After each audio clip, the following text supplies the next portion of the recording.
I also request the media people, మీరు కూడా కాస్త మీ నరేటివ్ మార్చాలండి.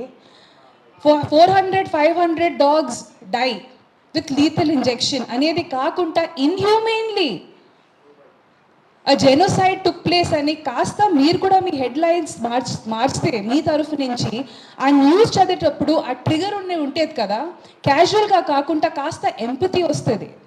ఇప్పుడు మ్యామ్ చెప్పినట్టు she runs an NGO, I run an NGO. ఇక్కడ చాలా మంది మొత్తం ప్రెస్ మీట్ ఆర్గనైజ్ చేసిన వాళ్ళు కూడా వాలంటీర్స్ అండ్ ఎన్జిఓస్ అండి. And this is a selfless, పెనీలెస్, మనీలెస్ work అండి. ఇక్కడ ఎవరికి గవర్నమెంట్ ఎయిడ్ రావట్లేదండి. ఇది పర్సనల్గా వాళ్ళకి ఎంత దక్కుతుందో అంతవరకు వాళ్ళ పాకెట్ నుంచి పెట్టుకున్న డబ్బులతో చేసిన వర్క్ అండి. సో మనల్ని ఇక్కడ ఎదురుగా ఇట్లా మా మీద గట్టిగా అరిచి కుక్కలు మేకులు ప్రతిసారి, ఇది నేను నిన్న రాత్రి నిజంగా చెప్తున్నానంటే నాకు నిద్ర లేదు. ఎందుకంటే ఈ టాపిక్ చాలా ఫ్రెజైల్ టాపిక్ అండి.